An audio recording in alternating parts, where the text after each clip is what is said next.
يعني فقط something to protect him from the wind at night because it's cold there, من البرد. فبنى له مجموعة ألواح فصارت كأنها غرفة صغيرة يعني موجودة على الشجرة. And he used to stay there all his nights praying and reciting Quran and munajah. And people used to pass by and hear him all the time praying and contemplating. And they wonder, doesn't this guy sleep or what? I mean, كأنه طول الوقت عم تعبد. So they started to love him. But they cannot talk to him because it's dangerous. I mean, the police and everybody is there. Until one day it was a rainy day, and he was climbing one of the mountains, and it was raining so heavily, and he didn't have anything to protect him or a coat or anything. So he was coming downhill to the village back to his tree in which he was exiled, and انقطع نعله فحملهم بإيديه إنه ما عنده أي شيء آخر. فدخل القرية وهو حامل نعاله وملابسه مبللة وكل الطين معالي على رجليه. So people felt sympathy towards him وحسوا إنه he's the same guy whom they love him because they hear him all the time worshiping God and doing nothing that's harmful, and they see him in that state, so they feel bad for him. And starting from that moment they stepped forward. Some of them they helped him, and others they started to bring him food, and with time they started to become his disciples. So he used to teach them the Quran and teach them the contemplation, and they would write Rasail al-Nur, the contemplations about the Quran. So subhanallah, the government thought that by exiling him far away they will get rid of any danger that might come from him. But subhanallah, because he's far away, they cannot monitor with that speed what he's doing, and he can teach and spread his teaching there because he's far away. And even the police people in that place, they started to like him. So that village became like a press. صارت كأنها مطبعة كبيرة تنقل الكتب، تنقل الدروس اللي هو يعطيها تكتبها، وبعدين الكل يتعاون على نسخها. So he would sit and lots of people are writing, male and men and women. And then some of them they would take copies and send it to the near village للقرى الأخرى المجاورة، وناس في القرى المجاورة يطبعوا هاي الأشياء وبعدين يبعثوها إلى القرى الأخرى until the contemplations about the Quran started to spread. And then the government felt the danger of that. حسوا بالخطر من انتشار تعاليم القرآن الكريم بالناس because they wanted strictly to cut any relationship with the Quran with the claims that they made about laicity. So again they made a raid on him فعملوا اقتحام وأخذوه he and 150 of his disciples, and they took them to the jail, accusing them of making a secret society that's dangerous to laicity. But so they took those volumes which were written, they verified them, hoping that they can find something that they can accuse him, but they couldn't. It's just teachings about the Quran and Islam. They know it's dangerous for them, but they cannot say it because they claim that that movement and that revolution is to bring freedom for man and freedom of speech and freedom of all things, and to cut the ties that religion was tying people and the minds of people. So they cannot come and prevent him from talking explicitly, but they wanted to do it implicitly. So they put him in prison so that they control him. And subhanallah, like the story of Sayyidina Yusuf alayhi salam, those who saw the movie, the series about Yusuf alayhi salam, how he was able to turn that prison and the prisoners who were there and into people who are very spiritual and very religious and contemplative, and he was able to make them believers. The same thing Badi' al-Zaman he was doing in that prison. Even the policemen who were there in the prison and the people who were there, they started to love the Quran and love the teachings of Quran. So they felt the danger again, the government at that time.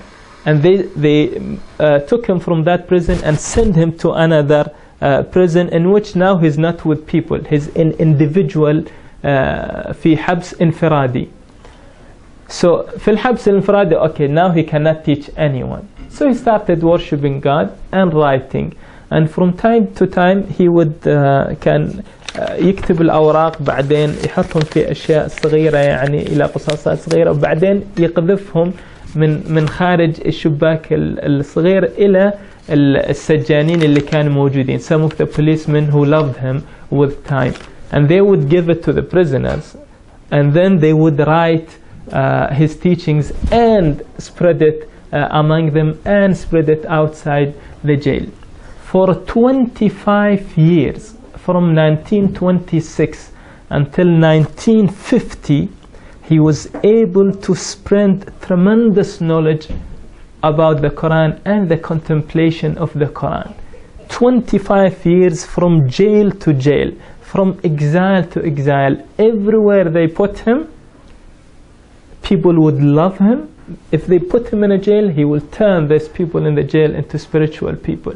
If they put him in a village in exile, these people become just writers for Rasail al-Nur.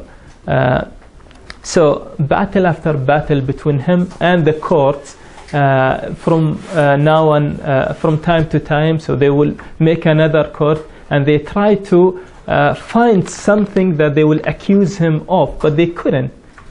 They would verify everything he would write, and it's just Quranic teachings. So 25 years he never gave up, from prison to prison, from exile to exile, from place to place, until in 1952 there was a new shift, I mean, in the government. So there is Democratic Party, democratic movement started in Turkey, and saying that okay, the military ruling should be off now, and then democracy should. And at that time he was able to gain his freedom in 1952 after 25 years in jail. And then he took from the court a decree that he's not guilty, and whatever he was doing does not violate the principles of laicity. And he was set free in 1952. He was at that time 73. So he lived all that time in prison, and then he lived 8 years, and he passed away in 1960. And if you look in the Turkish literature, Islamic literature now, it is all based on his teachings. If you search for Rasail al-Nur, it's the fundamental of Islam that exists now in Turkey. So this is the story of a man who dedicated his life for serving Islam and protecting Islam. Imagine, hadn't it been for his movement and the sincere people who helped him at that time, Turkey won't be at the position that we can see it now in strength of Islam and rational movement towards taking their Islamic rights without strong conflicts against laicity that would bring bloodshed. He fought 25 years until back in 1952 they allowed the adhan, and they allowed religious books to go out, and they allowed his books to be to set free. And he was able to use the Quranic contemplations and blend it to the al-ulum al-haditha, the modern sciences, without finding any conflict. On the contrary, by showing how Islam in its essence promotes knowledge and learning and modern sciences. So that's the story that I wanted to narrate about the importance of Quran and the role that it can play in protecting religion. it's the core of Islam. So when the Prophet says that إني تارك فيكم الثقلين كتاب الله وعترتي أهل بيتي, Al-Qur'an and Ahlul Bayt, who are the living Quran, we can see that this man, through his experience that he did, and if you read documentaries or read books about his life, you will see lots of stories which were showing the dignity, the strength, the power that man was getting from the Quran and from the teachings of the Quran. So I have a few minutes. Yeah.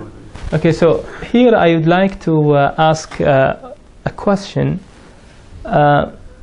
We know lots of ahadith about, we know first verses of the Quran that talks about the beauty and the greatness of the Quran. Allah subhanahu wa ta'ala يتكلم عن القرآن على أنه البيان وأنه النور المبين وأنه فيه شفاء للناس وهذا بصائر من ربكم.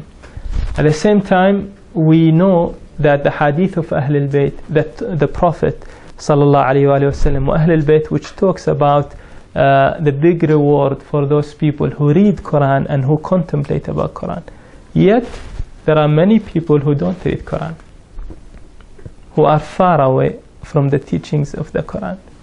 And my question is, why people don't read Quran? Why a Muslim who already knows or heard the value of the Quran and the greatness of the Quran don't read Quran?